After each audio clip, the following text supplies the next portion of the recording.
It's Wednesday and it's time for Afro Economics Live. Wake up right in time to get you ready for the playoff game. We're going to spank. Somebody's going to get spanked tonight. Huh? What? Oh, it's the finals. Well, you know. You know what I mean? Somebody's going to get spanked tonight. We need to know. We know. I know who's going to get spanked. I already know how it's going to end. It's going to be a beatdown. Yes. But first, we got to get our money straight. Bet that. You're going to learn some new terms tonight. Financial terms we must know. Financial terms we must know. We got to get our money straight. Because it ain't no joke. None. Not at all. I see you. I'm going to turn on the captions so that you can actually make comments. I want you to work on these particular things. I got a lot. I tried to limit it, and then I just kind of got carried away in things I think that we need to know. We need to know everything, because it ain't no joke. It's really not. It's just not. So we need to know everything. They're going to just like get me with the copyright infringement, but that's okay. Because I didn't mean it. I didn't mean it. That's what I'm going to tell them. Don't mess up my video. I didn't mean it. I'm not trying to sell music. We're selling knowledge. And it's free. How you doing today? Midweek and it ain't no joke. Exactly. I see you. Speak. Midweek and it ain't no joke. Again, Jay Panther is in the studio. Indeed, Mr. Walton's in the studio. My superhero is in the studio. Mike Robb. Look at that. Look at that. Uh-oh. Herman Yancey's in the studio talking about his jazz fest he's going to. Good evening, everyone. Back to you. Look, Herman, Mr. Yancey, you are definitely, I would say, a party animal. You've been partying. You've been partying all the way through COVID. Yes, you have. We need to get you into the studio to share how you have financed your partying. You know, I know you do some travel stuff. So we need to, get some feedback on how you finance this all the way, through this pandemic. How you survived. How you did it. How you did it. That's right. How was Stone Mountain, Georgia? I hope you're ready, Miss Davis, to type in. I have figured out. Like in the studio, we have men today, and they do not have their camera on. So, but I didn't figure it out on my own, Chris, but I have figured out how to stop the echo. And it was actually my fault. Remember, I kept saying that it was you all's fault. Actually, I blamed it on you, Miss Davis. I did. I said it was your fault. Repeatedly, I blamed it on Miss Davis. Put her in timeout and everything. But it wasn't. I'm not going to tell you, but I will confess that it wasn't your fault. Yes. Yes, you did get a second chance at life. Yeah, and you are living it like you're living that life, and it is golden. I love it. I'm kidding. I'm gonna put this overlay because y'all are making now the comments will start coming up here, so I don't have to look over there so much. Yes, indeed. How are you doing? Here living the I love it, Mr. Yancey. Thank you for being such a loyal member of Afro Economics. Herman Yancey, you have been one of the first and committed members of Afro Economics.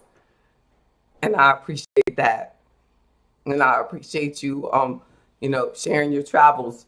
And we'd appreciate that you would, come to the meetings and talk to us and love on us too.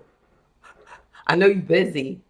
But I love that you give us support. So when I'm not complaining because you give us the love and the support. But come in between your travels, come and come in. But you were here with us on Wednesday night. But come and stop by on some Fridays.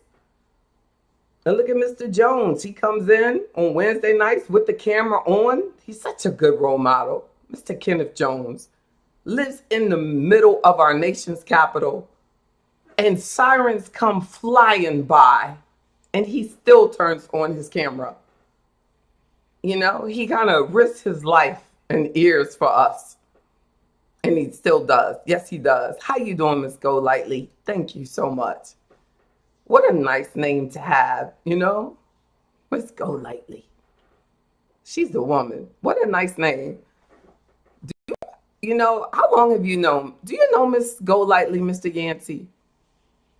You both are such nice people. If you don't know each other, you and Renee Golightly should know each other. You really should. I don't know. Do y'all know each other? You should know each other. As of today, y'all should know each other. Y'all know a lot of the same good people. It's no secret. I owe you a lot. Oh, you've educated me about the world. And I will do better to attend more. Oh, that's so nice. And bring Miss Golightly with you. That would be great. She's going to retire soon. And then you can teach her how to have fun in her second chance at life. Oh, that's right. That's what we're going to do. Like you all that showed everyone else. And then when you go to DC, Mr. Jones will show you all how to have a good time at Rock Creek Park. Right, Mr. Jones? You would show exactly.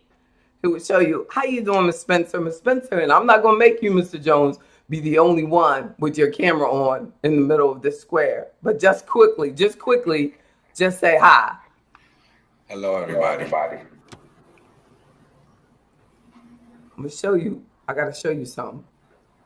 Oh, wait a second. But I got to tell you something. But I haven't figured out how to do it. But the lady told me that the problem with the feedback is because I have to learn to mute myself when you talk. Because the problem is me. Because I use the speaker instead of a headset. And because I use a speaker instead of a headset, there's an echo when you talk. Because you're coming through on my speaker. So when you talk, my speaker is still open. And that's what hence is why there's the echo. Oh, here, look, watch this. So that's why I sound like a bot. But not when I mute. Okay. So,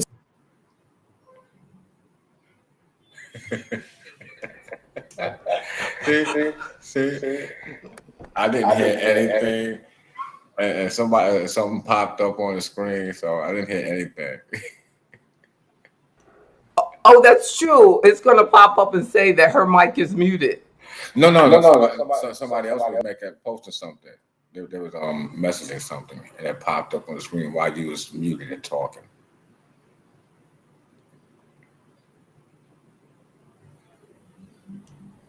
I have to learn to be quick at it, though. You're right. But that's the solution, or I have to use a headset. But that was Mr. Walton said, hello, good people. He doesn't even know if you're a good person. He's assuming that you're a good person. Because I am a good person. Exactly. True. It's clear that up. Exactly. Because I'm a good person. Exactly. But every good person should know some bad people. So that good people can get bad things done. But that would make me kind of not a really good person if I need to know some bad people to get bad things done. That makes me a bad person. Really. No comment. An indirect bad person who just doesn't want to, you know what I mean, get points for the bad. That you really are bad. How you doing, Mr. Walton? We see you.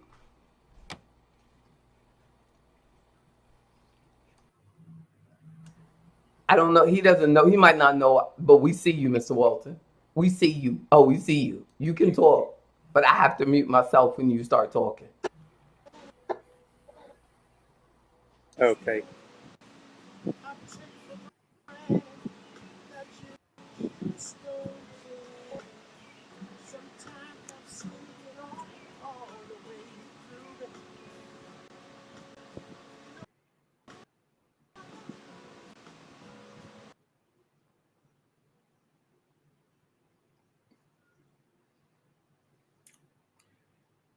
JB.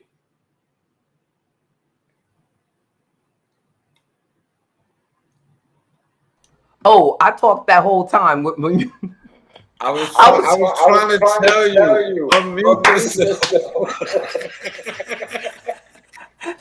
They didn't teach that in college. The things you don't learn in college. So there's star. If I mute myself, it doesn't echo. So you can come back. You could come back into the studio now if I do choose to mute myself and unmute myself. But there could be a problem. How you doing, Mr. Harden? See, the studio is popular tonight because at some point they do think that I'm going to start doing some terms. They're assuming that we're going to do some terms tonight, but we're not. We're really going to focus on me and the microphone. But because it's very important, the microphone.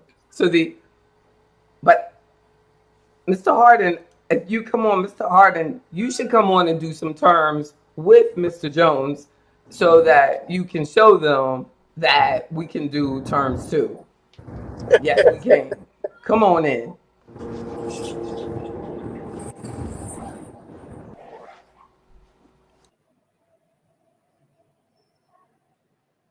Unmute, JB. Unmute. There you go. Mr. Harden, when you start talking, I have to mute. We see the like top of his car. When we can see the make and model, then we'll know everything, Mr. Harden. But I guess he's letting us know I'm driving. I'm driving. With you. Brother with a car. That's how we roll in Afroeconomics. Let me do my terms. So check this out. Let's focus on like financial planning and investing terms. Let's look at some of those. And you'll have this recorded so you could go back and look at these later. And it's just a good index. Let's think about you'll hear this. I don't want to start with that one. I want to start with some investment ones. Someone's like more interesting, and then we'll go back to like some retirement ones. And so asset allocation. You all have probably heard me say that before. Asset allocation, the way that you divide up the holdings in the portfolio, or the way that I divide up the holdings in your portfolio that we establish across asset classes. The idea that the different assets in your portfolio perform opposite to each other so that they assist in reducing the risk of your overall portfolio. So the asset allocation percentages impact your long-term performance of the portfolio. So the higher the percentage of, say, stocks in your asset allocation, if you had 90% stocks, theoretically, based on long-term history, traditionally, based on historical performance, which is no guarantee of the future, but historically, 90% stock asset allocation will give you a higher return than a asset allocation that was 90% bonds and 10% stocks versus 90% stock portfolio and 10% bonds, for example.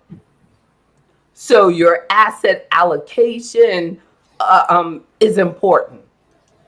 How your so asset allocation is similar to diversification, but it's kind of an advanced look at diversification, because you can be diversified but not have a variety of asset classes, because you could be diversified but have everything in the same asset class. So you can say, I have a diversified portfolio, but it could all be in bonds. So you have an asset allocation of 100% bonds. So because of your asset allocation, your long-term performance was weaker than an asset allocation that included, some stocks. Make sense? Right. So that's, understanding asset allocation and the meaning and why it's important to you. Allocation is something, and talk to me about. Somebody, when did you hear the Isley Brothers?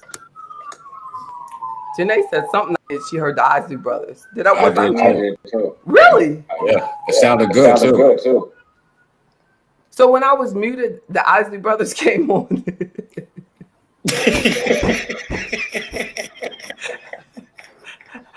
I love it. Yes. That song. JB's gone. The Isleys come up. This can go on forever. Exactly. What's going on, Mr. Wynn? The video that gets the highest clicks ever. It was a great night. And I'm talking on, and it's the Isley Brothers playing all night. That's sad. Y'all, the only person that told me was Janae. Y'all, it's bad.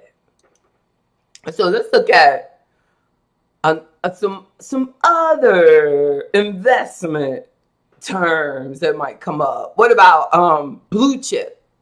You might hear it talk about blue chip stocks, blue chip company, blue chips. What do you think that is? Fortune 500. You think of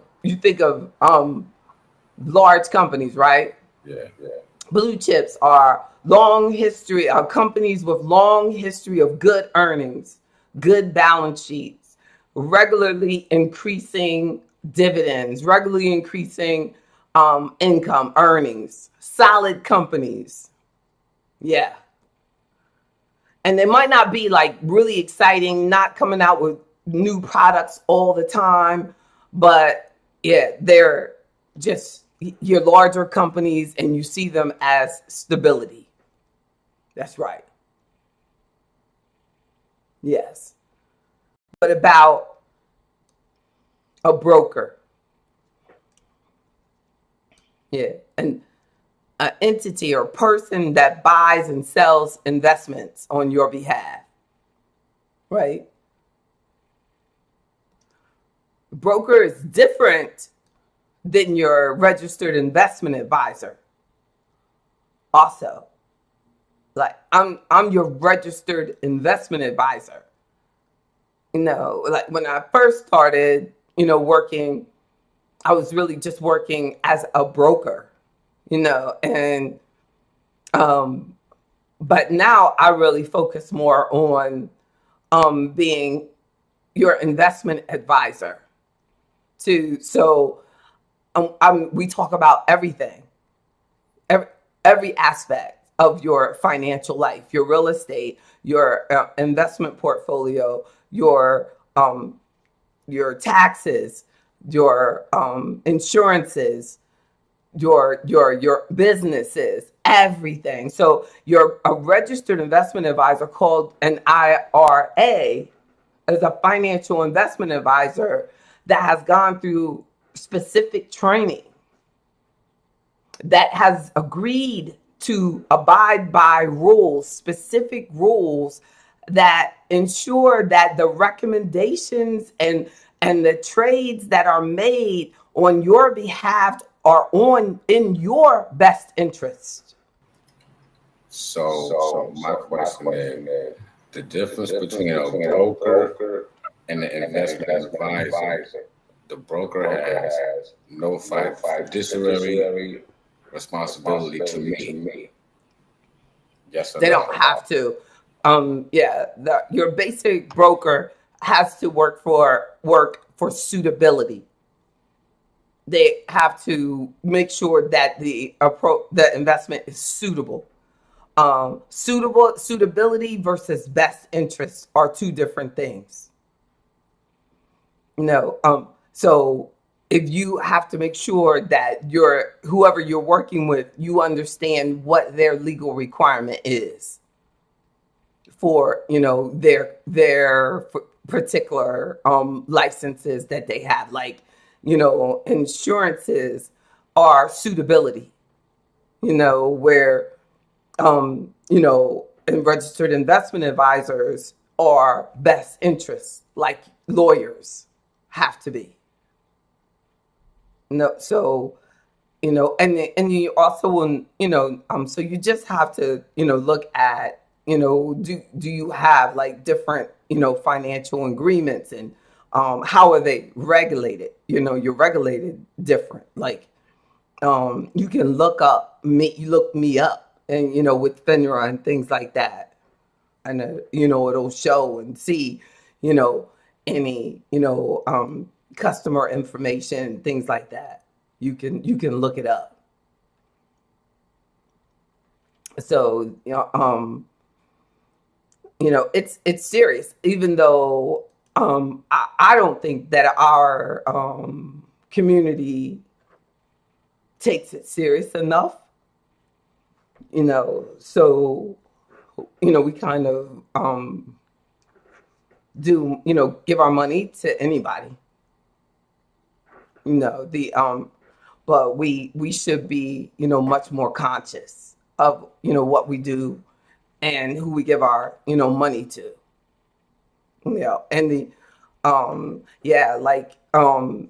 we don't realize, like, the difference between like a product and an advisor. Like, I'm not a product, I'm an advisor. So the advisor works for you, where like Kenneth Wynn put up Ariel Mutual Funds. That's a product. So I'm legally required not to have a connection to a product. I'm not supposed to say, oh, I love that product. You know what I'm saying?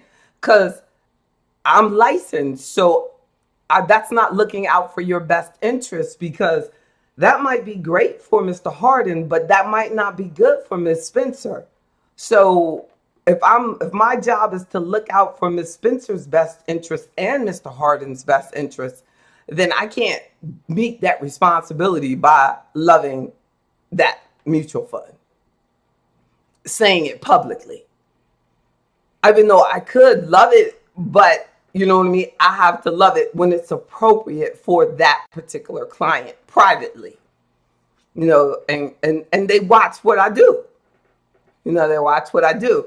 So, when you're licensed, other people that are not licensed, like, they can do, things. They can do things. Like, if I take it, I click that, and I feature it, it could become a problem. Like, what did you mean by that?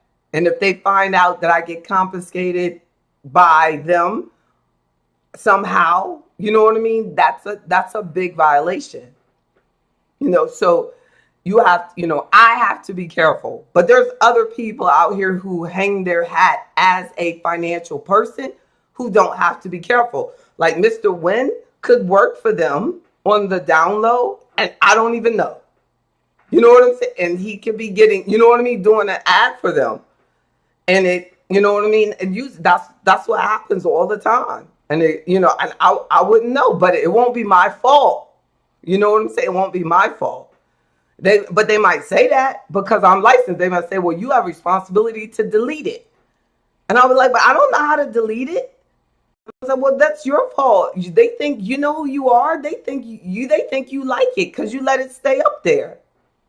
And we don't, Mr. Wynn might not think that he's hurting me at all. But because I'm licensed, I'm the one who's seen as responsible for it. And then Miss Spencer says, well, I got it because I was watching her show and that's what it was up there. And she let it stay up there. And I went up there and I called them and I called that place and they got it to me and it was on there, but it was because of her. And she's the one, you know. And I'm like, I didn't say that. I did not say that. But even though eventually it wouldn't be my fault, I still would have to go through the full investigation, explain, send the tape, and all of that. And that's something I know. And I know as an IT guy, you know, they will do that. And I'll have to go and do it. It's so sad. I don't know. I'll be like, look, IT guy, can you go and find that for me?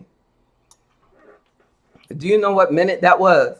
Minute so-and-so. I said I had nothing to do with it. But other people who don't, they don't have to worry about that. They don't even have to. So those are important things to know, like different licenses, RIA, what that stands for. If anybody ever comes to you with acronyms, what does the acronym, you know, stand for? Knowing what it stands for is important. Any of it, anything, if you don't know what it means, ask questions. And if anyone ever hesitates to like explain something to you, don't do it. Don't do it. Or just say, okay, I'll let you know. But if it doesn't feel quite right with your future, your savings, don't do it. The S&P 500, important to know, like S&P 500, the Standard & Poor's 500 is a stock market index that tracks the value of 500 companies in the United States. Similar to the Dow Jones, you know, it is a stock market index, the S&P 500, but it just tracks the value of 500 versus the Dow Jones is 30, just 30. And then the let's see. Also, let's think about. We talked about blue chip. You know, let's go so as basic as of just the definition of stock. We have to remember that when you're buying stock, you're buying ownership in a company, and cut it there. You're buying partial ownership in a company.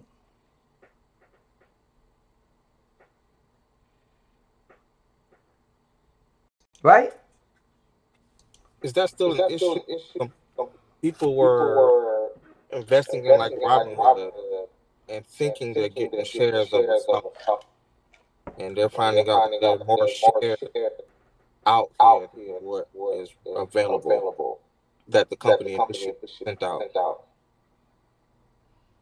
and no one has any paperwork that they bought the stock and they own a share of it. So you're saying that they were with Robinhood and they thought that they were buying stock, but they were only buying fractional shares. Yeah. I knew that was going to happen. And it's not just with Robinhood. It's a lot of people with those apps. I knew that was going to happen. I was like, I know that these people don't understand that they're only buying $25 worth of this stock. And this stock is, you know what I mean, at $500 a share. So they only have point blah, blah, blah, blah percentage of that actual company. Yeah, they're not receiving certificates. They're getting notifications about when the shareholders meeting come up, it's time to vote, and they're trying to vote, and they're assuming they're voting, and there's no really guarantee that their vote is going through. And some votes are going through, and companies are concerned because they're saying there are more votes going through than there are shares available, and no one's willing to. As of I know right now, banks aren't really willing to look into it because they believe it might be widespread and might cause a bigger issue. I thought it was fantastic that they were doing that, but it was going to be an IT amazing feat if they could make it happen. But there's no way that they should have any voting rights on those fractional shares. That is ridiculous. Because you do not own shares of that stock until you finish purchasing it. That's sick. That is sick. You can't vote when you own a mutual fund. You know what I'm saying? You own part of the mutual fund. That's basically what they're doing, But they will eventually own the stock, but they can't do that. That's crazy. That's going to come down on them hard. They already are like paying to regulators all this. Yeah, exactly. Again, the gamification of the market. And that's why they're getting in all the trouble with the regulators. That's ridiculous. They made so much money, though. They made so much.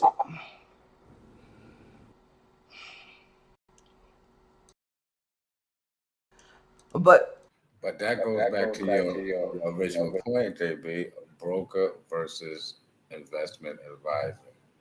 Because those apps are nothing but like brokerage firms, correct?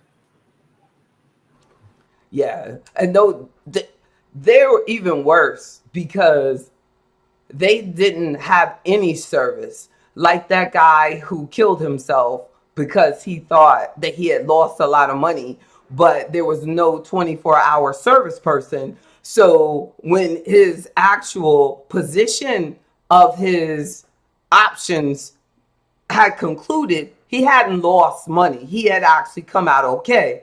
But he thought that he had lost all of this money, and he writes the letter to his parents, I'm so sorry, I lost all this money, and blah, blah, blah, and kills himself because they had no 24-hour service that he could call. So the IT, the back office, didn't finish settling his position. He's dead. Nobody to talk to. So it's sick. It's sick. So, I mean, that could have been easily satisfied with just customer service. Not even a broker. Just customer service. Somebody for the guy to talk to. Like, look, stupid. You're all right. So don't go off and kill yourself. Anyway, you shouldn't kill yourself over losing money, dummy. Yeah, my goodness. I read somewhere that when you buy stocks, they don't even give out certificates anymore. Yeah. Is that true too? Oh, Lord.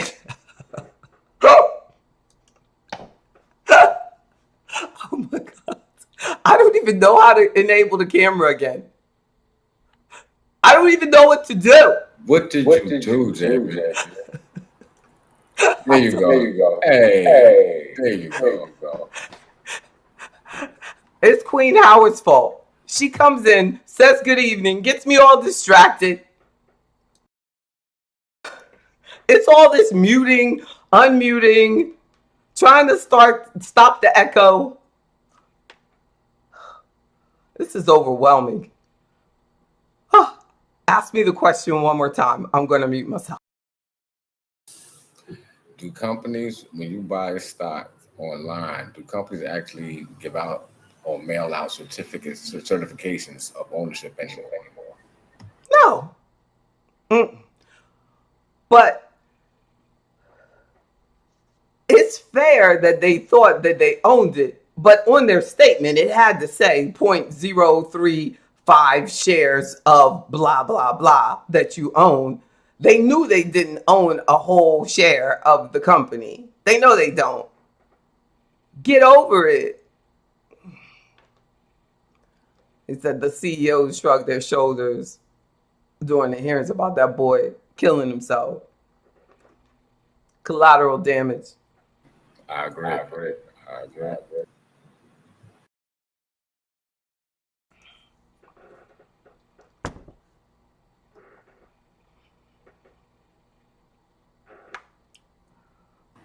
I'm sure the government settlement probably made a lot more money than the parents made. Mm-hmm. I mean, Robinhood paid in settlement more than the government ever made on any financial settlement ever for a financial service company. So as long as they could do that, why would the government want to shut them down? They're like, we've never made this much money off a bank or anywhere. They pay more, to the government than they had to pay back to people.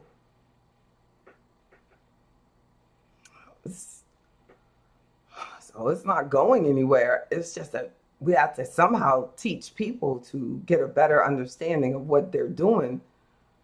Because what's frightening is that people doing things like that, but they're not building their, savings, and they're not paying their credit card off. They're doing these portions of shares, but they're not paying their school loan bill. That's the problem. So you're getting behind, but you don't know it. So it's like, oh, we have more young people that investing than any other generation, but we have more young people with bad credit than any other generation. We have more young people with school loan debt than any other generation. Like, this is a problem. You got $2,000 worth of Amazon fractional shares or whatever. But you have 30,000 of school loan debt. They're trying to pull up send a stock skyrocketing, make a whole bunch of money real quick, and then just dump the stock and get out before it hurts you. And some people it works for them. They see those people on the internet, they're gambling on the internet with their finances, and you only see the positive. So that means if I get in, it's going to be positive too. But you might get in at the last minute, and then they just close out everything, and now you stuck. It's happening a lot. It's going to start happening more as people aren't working. People are homeless. They're going to get desperate. They're going to start trying more stuff. Yeah, unreal, like unnecessary risk. And I see a push to our community for crypto. Like, the commercials are going towards building wealth, and they're going towards our radio stations and our, TV, our our community. So, now that it's, down like extremely dramatically, it's like, okay, how can we get, some of our money back? Oh, let's, try to convince even more poor people to get in. And what do? We get these black celebrities to convince these poor people that identify with them that they should get some. Messengers. They call them messengers.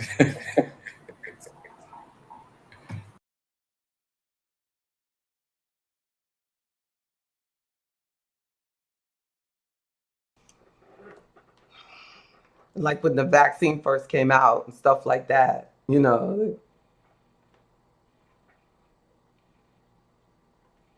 it's so let's look at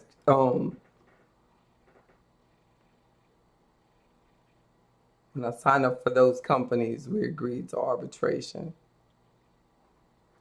The you know when we sign up for those companies, I know that we can't do that anymore. I don't know if that's just for RIA firms, but my firm can't do that anymore. Um, I don't know if arbitration has ended, but for all financial stuff, but I don't think that you can force customers into arbitration. I know that I can't. I know that I cannot force a client into arbitration. But back in the day, it was arbitration was what a client was told to do first. And that's not the way it is now. It is not. Like, because I know that in the last audit that I had here recently, they took that out of all of the documents. It was like that is no longer, allowed in the documents. Like, and that was like standard in all financial service agreements. That arbitration is the first thing. That means that you would go to like before anybody got a lawyer involved, that an arbitrator would be given through the financial regulators. An arbitrator would be appointed that would say, can y'all come to some sort of agreement? And an arbitrator would be appointed. But now you can choose to do that, or you can choose to get an attorney involved immediately. Question. Uh-huh. I have to raise my hand so you can know the mute. It's like I got a question. I heard you say RIA. What exactly is the RIA? And I saw that in tonight's in the message in the email. I didn't know what an RIA is. What is that? Remember, that's what my firm is. That's an acronym for Registered Investment Advisory Firm. Yeah, that's it. And so a lot you'll hear that now going forward a lot because I said it. I just write it out a lot, but in the industry it'll say RIA. You'll see RIAs. You'll just see RIA. And what were the other acronyms that you put in the email? It was quite a few of them. And the RIO we've talked about before. ROI, the return on investment. Remember, knowing how much money you've made on your investment. And then the one I also wanted to, I don't know if I put on there, but also RMD. Have you ever heard that? Well, RMD is required minimum distribution. And that comes up for your IRAs because it is when the IRS requires that you start taking money out of your IRA. They actually, once you get to 72 now, it used to be 70 and a half, you have to start taking money out of your retirement account. And then I put this, I put IRMAA in there because it's just started coming up recently because of I don't know, it's just started coming up because people are like selling their house, or certain things have started increasing people's income, and that is It stands for income related monthly adjustment amount, because people assume that once you start paying for Medicare, that your Medicare premium cannot be increased. But that's not true. That once you qualify for Medicare, if your income goes over a certain threshold, they can increase your premium for Medicare. Do you know I have clients paying $500 a month for Medicare? Like if you sell your house and you make a capital gain, and say you make $500,000, and all of a sudden, your household income goes from 100,000 to 600,000 that year because you made a capital gain on selling your house. Boom. You have to pay an adjustment. They look at the IRS report. All this stuff is computerized now, and they send you a statement. And it says your premium for Medicare next year is now going to be blah, blah, blah amount. And they have different brackets based on your household income. And it's up. It's breathtaking, isn't it? So it's like, you think like, I'm 65, everything is home free, and things are, everything is set. I don't have to worry about stuff anymore. No, it's not true. And I really had not, I had not even thought about it. And a client got that notice in the mail, and it was like, whoa. And then I guess it really starts like when you first start on Medicare, they do send you a notice. And it says, based on last year's income, this is what your Medicare premium is going to be. Like, so you have to tell them that, like, I made that amount last year, but my next year's income is going to be a different amount.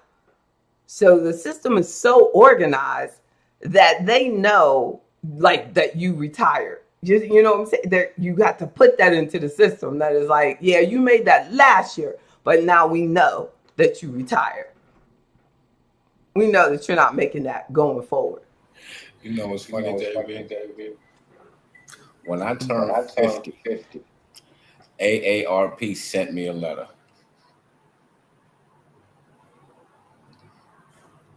I don't follow them, but apparently they were following me. Wow. They sent me a letter.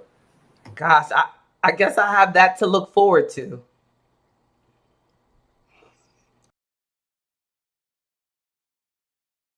It's coming, sis. It's coming. Right?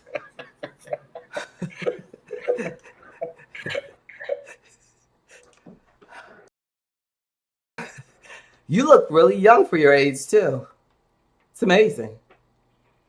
You tell all your business. I don't know what you laughing about, Janae.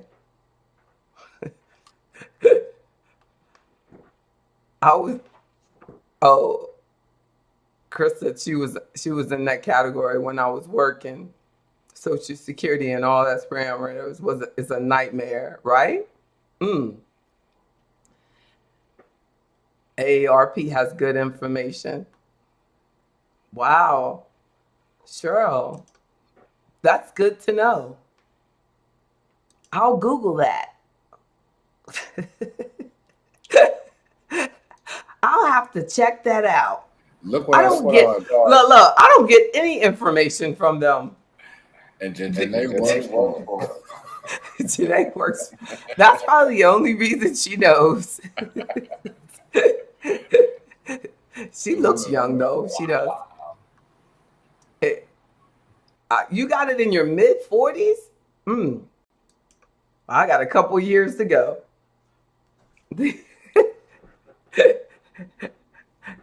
Wow, Mr. Wynn. Don't tell them my name. That's starting to thunder. I don't know if y'all heard that. So what did Mr. Wynn ask me about the 59 and a half? I know I better speed up because I know at 9 o'clock y'all gonna be like, click. Even Mr. Jones gonna be like, look, it's 9 o'clock. I love you. Bye, bye. He's like, exactly. I said playoff. Michael was like, finals, babe. Finals. You better lock that time down. He's probably gonna be like 30 seconds. 30 seconds. They somehow found you too. Exactly. Let me get these terms quick. So y'all stop distracting me. Full retirement age. Make sure you find out your full retirement age. You need to know that. Full retirement age. And if you wait until age 70 for your Social Security, your benefits will jump 8% per year between your full retirement age up to age 70. But shoot, for most of you, your full retirement age will be 67. So you only get 3 years, for that jump. But those are the type of things that we'll talk about. Like, how you doing, Ms. Wallace? Is it worth the wait? How to make the wait work for you? But you do need to know about full retirement age, what the difference is. And I had a client, and she just didn't want to talk about it, didn't want to call them. And I kept telling her, call them. And she finally called and found out that she had a widow's benefit waiting for her. That it was. So call when you are close to 62. Call and just get information, because she was blown away so she got opportunities. So I was so glad to just be able to, because just know that I am indeed that person who will say, I told you so. I need to get a t-shirt. I will say, I told you so. There you go. Don't say I do. I look forward to say, I told you so. I go, I told you. I love it. I want that t-shirt. I told you so. You got yours? Exactly. Ms. Wallace is like, I got mine. That's another t-shirt. Look, we should do another one. The other t-shirt would be like, I got mine at 62. I got mine. That's cute. I got mine at 62. That would be so cute. That thing would sell out. I got mine at 62. I got mine at 62. Everybody be like, I want one, JB. How do I get one? I'd like to live long enough to enjoy retirement. Yes, Lord. And because you put it out in the universe, somebody's going to have that shirt tomorrow. I know that's right. I got mine. They owe me too. And I got it recorded, and I'm going to tell the IT man. To make sure we find it on my tape and what time it was, because I got copyright and patent and everything. It is my t-shirt that said I got mine at 62. And witnesses. Witnesses this is. With the echo. You want one too, Mr. Yancey? Exactly. I got mine. Exactly. Is there a difference between Social Security and Social Security disability payments? Definitely. Because the disability payments are higher than the Social Security. If you want to make sure that you qualify for the disability, if you wait for your Social Security, then you're not going to get the benefit of the disability. So if you feel that there is a disability, definitely get approved for the disability before your Social Security. So because your if you look it up on your printout for Social Security, it will say your disability amount right now is this amount, and it is higher than what your 62 amount will be. So definitely, you know what I mean? If there is a disability that needs to be addressed, get approved for that disability, and that disability will start paying out immediately. So, be sure to look into that immediately. Great question, Mr. Walton. I hope that I answered that.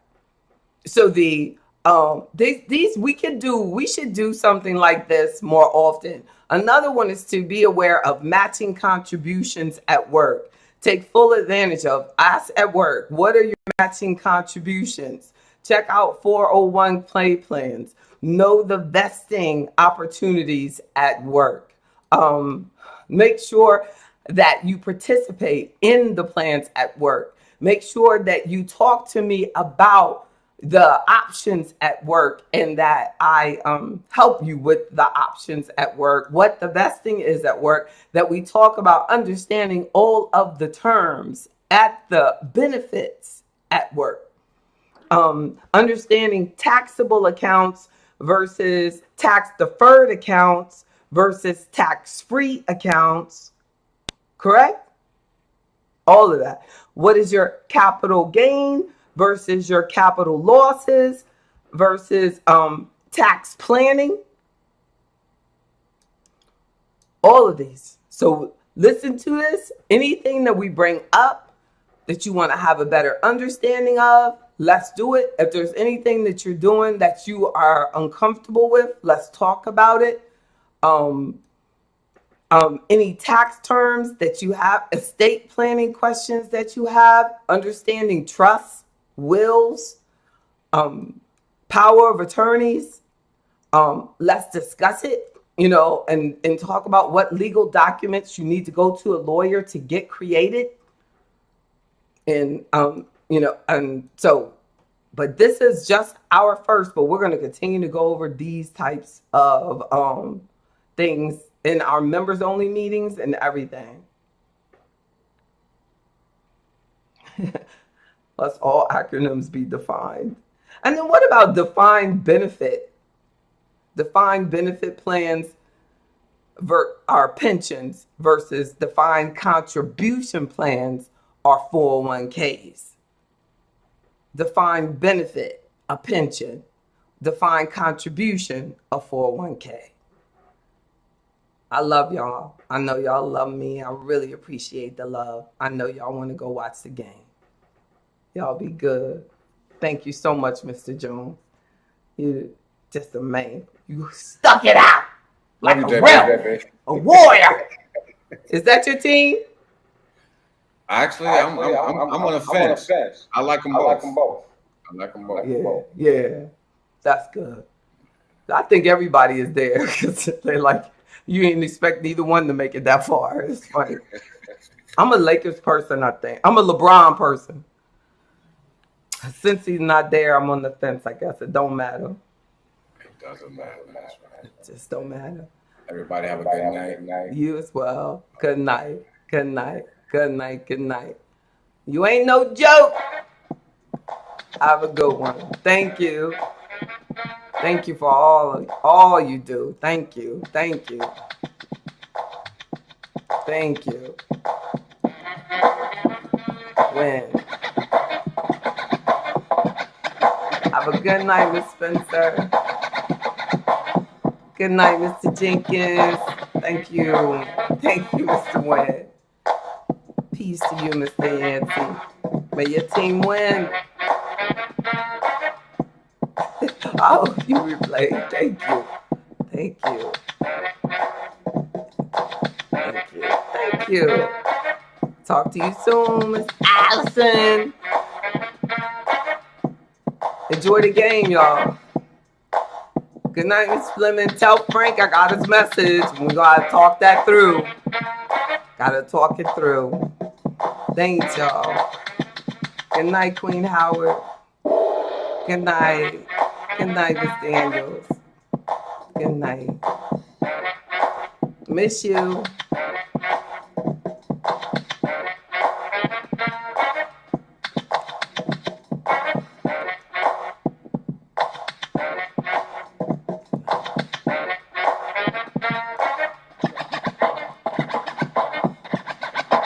Oh, good night, Rita.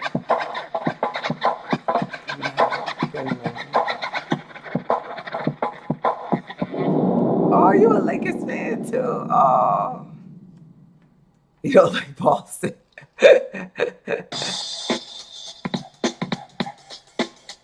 That's right. I know. I don't know. I usually don't like Boston, but this Boston team is different. Gotta admit, right? No. No. No. Miss LeBron.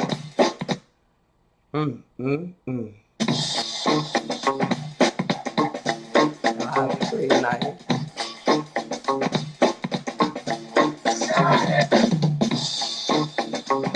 Oh yeah. Woo! Oh.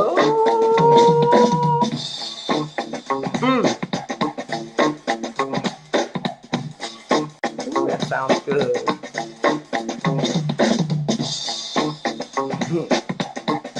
Have a great night.